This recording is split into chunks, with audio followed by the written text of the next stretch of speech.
বেশ কয়েকদিন ধরেই আমার এক্সাম চলছে, তার জন্য বাইরের খাবার একদমই খাওয়া হচ্ছে না এবং বাইরের খাবার একদমই বন্ধ এবং বাইরে বেরোনোও সেরম খুব একটা হচ্ছে না। তো আজ সকালবেলায় হঠাৎ বাবা আমাদের এখানকারই একটা লোকাল দোকান থেকে পেটাই পরোটা নিয়ে এসেছিলো।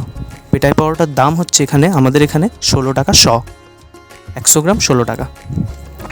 এবং এই দোকানের পরোটাটা খুবই সুন্দর এবং আমি ছোটোবেলা থেকে এই দোকানের পরোটাটাই খাই। এবং এই দোকানের যে তরকারি, এই তরকারিটাতে আলু এবং আলুর দম এবং ঘুগনি দোকানে দুটোই করে এবং যদি বলা হয় তো দুটো তরকারি মিশিয়ে দেওয়া হয়। এবং এখানকার এই পরোটাটা খুবই সফট এবং এই যে তরকারির মধ্যে মটর, আলু, একটু ধনেপাতা দেওয়া ছিল এবং তরকারির টেক্সচারটা বেশ ভালোই লাগছিলো।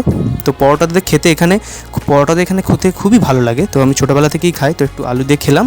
তো আজকে সকালের ব্রেকফাস্ট এটাই। তো চলো আজকে এতটাই। তো এই হচ্ছে, দেখে নাও একটু। তো এই পরোটা খুবই সুন্দর।